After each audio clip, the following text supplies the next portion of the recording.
Requirements para sa nawawalang passport. Kung ang iyong passport ay nawala at kailangan mong kumuha ulit sa DFA or sa Department of Foreign Affairs, yan ang pag-uusapan natin in this video. Bago ang lahat, huwag kalimutang mag-subscribe para lagi updated sa ating mga panibagong videos na maaaring kakailanganin nyo rin po in the future. So, tatlong scenario yung ating pag-uusapan. Yung kung ang nawala mo na passport ay valid, ibig sabihin hindi pa siya expired tapos nawala. Tapos, meron din kung expired na yung nawala mo na passport at frequently lost passport, ibig sabihin kung kalimitan ang nawawala yung passport mo. So, ano-ano ba ang mga requirements dito? So, yung iba ay parehas lamang pero isa-isahin pa din natin pag-usapan ang tatlong scenario na yan. So, pero sa tatlong yan, yung lost valid, kung valid pa ang passport mo nang mawala or expired or kalimitan na siyang nawawala, lahat ng yan ay i-consider na new application. Hindi siya renewal of passport. Ano ibig sabihin ng new application? Ibig sabihin, kailangan mo pa din ng online appointment. So, paano mag-online appointment?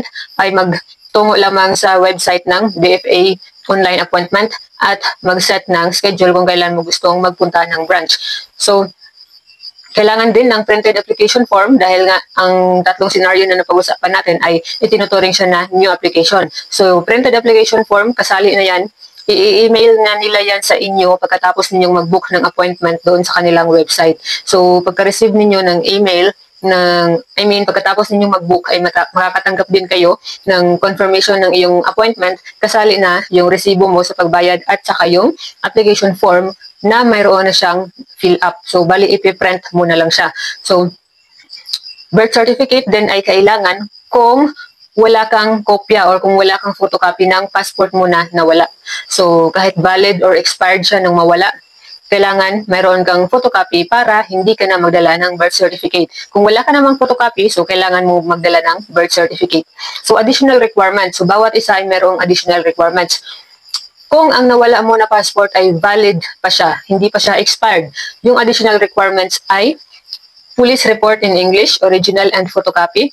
Pero ito ay kung na-report mo sa police kung mayroong record sa paggawa ng passport. So, ano lang siya na maybe hahanapin pero hindi sure. Depende sa branch ng DFA yan. Pero kung sakali, so mas okay na i-prepare mo na lang din.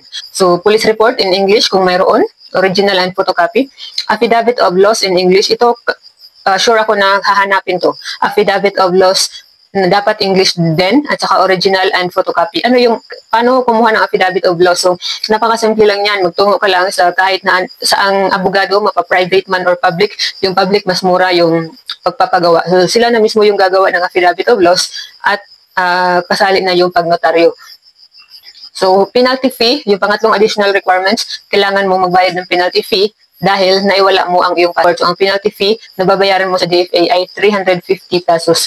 So, yung pagbabayad mo ng penalty fee, doon na yan sa DFA office. Kasi yung babayaran mo sa pag-book ng appointment, babayaran mo yung presyo ng passport. Pagdating mo ng iyong appointment schedule, magbabayad ka ng penalty fee na 350 pesos. So next natin, siya nga pala, merong dagdag na 15 days para sa clearing period kung ang nawala mo na passport ay valid pa siya. So, ibig sabihin, kung halimbawa, for example, kasi hindi ko na alam kung gaano katagal ba makukuha yung passport. So, siguro mga 12 days, hindi ko alam. Nakalimutan ko na. Pero, aside sa time na kukunin mo yung passport mo, mayroon pang additional 15 days para sa clearing period. Ibig sabihin, mas matagal mong makukuha ang iyong passport, ang iyong bagong passport kung, kung valid pa yung passport mo na nawala. So, next natin, additional requirements kung ang iyong passport na nawala ay expired na. So, kahit expired na siya, kailangan mo pa din ng affidavit of loss in English din. Tapos,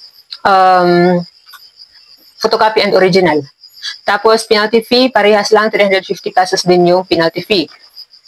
So, frequently lost passport, ibig sabihin kung kalimitan ang nawawala, hindi lang first time na nawala ang passport mo. So, kailangan mo din ng police report in English. Pero tulad nga ng sabi ko, depende sa branch kung hihingi sila ng ganyan. Depende din kung mayroon kang record sa police nung time na nawala yung passport mo. Tapos, affidavit of loss at saka yung penalty fee, parehas lang din 350 pesos. So, sa bawat pagkawala ng passport mo, magbabayad ka talaga ng penalty fee na 350 pesos. So, that's all for this video. Sana ay nakatulong po sa inyo. Huwag kalimutang mag-subscribe at mag-follow dito sa ating channel or kung saan nyo man ito napanood. Huwag kalimutang mag-follow. Thank you for watching.